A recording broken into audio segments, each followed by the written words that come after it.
तो गाइस आप सब कैसे हैं? आई होप सब अच्छे होंगे और अच्छे से पढ़ाई कर रहे होंगे। तो चलिए आज का वीडियो को स्टार्ट करते हैं। इससे पहले पेन कॉपी ले लीजिए और इसको लिखते चलिए। आज का वीडियो बहुत इंपॉर्टेंट होने वाला है सभी के लिए। तो ठीक है गाइस, तो हमारा पहला प्रश्न है यहाँ पे, जनसंख्या वृद्धि क्या है, जो सभी एग्जाम में पूछा जाता है। जनसंख्या वृद्धि किसी समय अवधि के दौरान किसी विशेष क्षेत्र या स्थान पर बसे हुए लोगों की संख्या में परिवर्तन से होता है। यानी किसी विशेष स्थान पर बसे हुए लोगों की संख्या में जब परिवर्तन हो जाता है तो उसे जनसंख्या वृद्धि कहती है। जनसंख्या वृद्धि मतलब जनसंख्या परिवर्तन दो तरह का होता है, एक धनात्मक और ऋणात्मक भी हो सकता है, दोनों हो सकता है। ठीक है गाइस, अब प्रश्न नंबर 2 में आ जाइए। प्रश्न नंबर 2 क्या कह रहा है कि जनसंख्या वृद्धि को प्रभावित करने वाले कारक। ठीक है, जनसंख्या वृद्धि को प्रभावित करने वाले कारक बताइए। तो जनसंख्या वृद्धि को प्रभावित करने वाले कारक 3 है। पहला है जन्म दर, दूसरा है मृत्यु दर, तीसरा है प्रवास। ठीक है गाइस, अब आ जाइए नीचे, इसको डिटेल में देखते हैं कि जन्म दर क्या होता है। जन्म दर क्या होता है गाइस, जन्म दर क्या होता है बताइए आप लोग।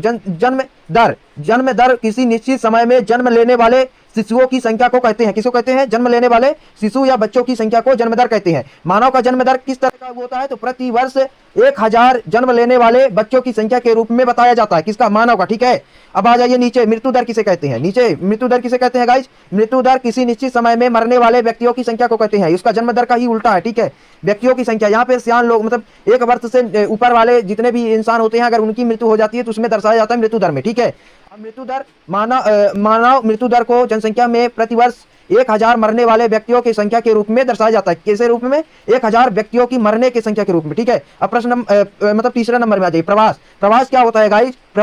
प्रवास आप लोग जानते होंगे। प्रवास जब ये लोग एक स्थान से दूसरे स्थान पर जाते हैं उसे प्रवास कहते हैं। ठीक है, उसे क्या कहते हैं? प्रवास कहते हैं। प्रवास को दूसरे शब्दों में जब लोग एक स्थान से दूसरे स्थान पर जाते हैं तो वह स्थान जहां से लोग गमन करते हैं यानी जाते हैं उस स्थान को क्या कहते हैं? उद्गम से स्थान कहते हैं। ये बहुत इंपॉर्टेंट है। उद्गम स्थान किसे कहते हैं? तो जहां से लोग जाते हैं उस स्थान को उद्गम स्थान कहते हैं। और जबकि जिस स्थान में लोग आगमन करते हैं यानी वहां जाते हैं उस स्थान को गंतव्य स्थान कहा जाता है। इतना ध्यान रखिएगा गाइज, इसको अच्छे से लिखिएगा। ये गंतव्य और उद्गम स्थान दोनों को ध्यान रखिएगा। कह दीजिएगा कि उद्गम स्थान उस स्थान को कहते हैं जहां से लोग जाते हैं और जहां जाते हैं उस स्थान को गंतव्य स्थान कहते हैं। ठीक है, अर्थात उद्गम स्थान में जनसंख्या की कमी होती है। ठीक है, उद्गम स्थान में जनसंख्या की कमी हो जाती है और गंतव्य स्थान में जनसंख्या की वृद्धि होती है। ठीक है गाइज, है ना। इतना बताने के बाद आप नीचे आ जाइएगा। नीचे लिखा है कि प्रवास स्थायी, अस्थायी अथवा मौसमी हो सकता है। ठीक है, यह गांव से गांव, गांव से नगर और नगर से नगर तथा नगर से गांव की ओर हो सकता है। ठीक है गाइज, प्रवास क्या हो सकता है? प्रवास लोग गांव से गांव जाते हैं, नगर से नगर जाते हैं, शहर से शहर जाते हैं, गांव से शहर आते हैं, या शहर है ना, इस तरह का शहर से गांव आते हैं। ठीक है, प्रवास 2 तरह का होता है। कितने तरह का होता है? 2 प्रकार का होता है प्रवास। ठीक है, प्रवास का 2 प्रकार होता है। ठीक है, अप्रवास और ये दूसरा है उत्प्रवास। ठीक है, तो अप्रवास क्या होता है गाइज? आइए नीचे देख लेते हैं। अप्रवास में वो प्रवासी आते हैं जो किसी नए स्थान पर जाते हैं। जैसे मान लीजिए आप हैं, आप किसी नए स्थान पर जाते हैं और वापस नहीं आते हैं, आप अमेरिका चले जाते हैं तो आप क्या हो जाएंगे? अप्रवास हो जाएंगे, मतलब अप्रवासी हो जाएंगे।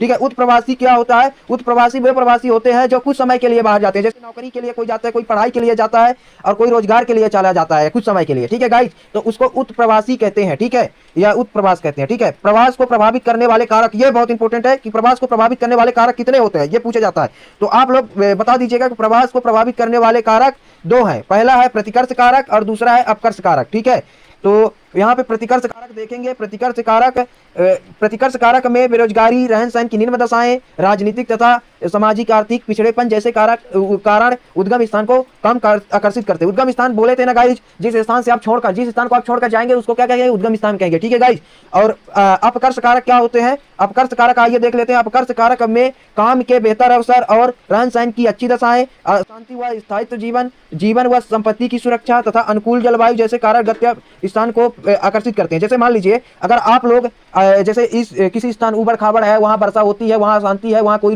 रोड लाइन नहीं है, वहां एकदम मतलब गरीबी इलाका है, तो आप उस इलाका का छोड़कर शहर में जाएंगे, आप अच्छे से पढ़ाई करेंगे, वहां आप लोगों को विद्यालय भी मिल जाएगी। इस तरह का जो भी अपकर्ष कारक है ये इसी कारक है कि अच्छी शिक्षा मिल जाती है, रोजगार के अवसर मिलते हैं, वहां रोजगार बहुत सारा है, तो आप इस स्थान को छोड़कर चले जाएंगे। है ना गाइस, तो आज के लिए इतना, मिलते हैं नेक्स्ट वीडियो में, तब तक के लिए टेक केयर, अच्छे से पढ़ाई करते रहिए। ठीक है गाइस।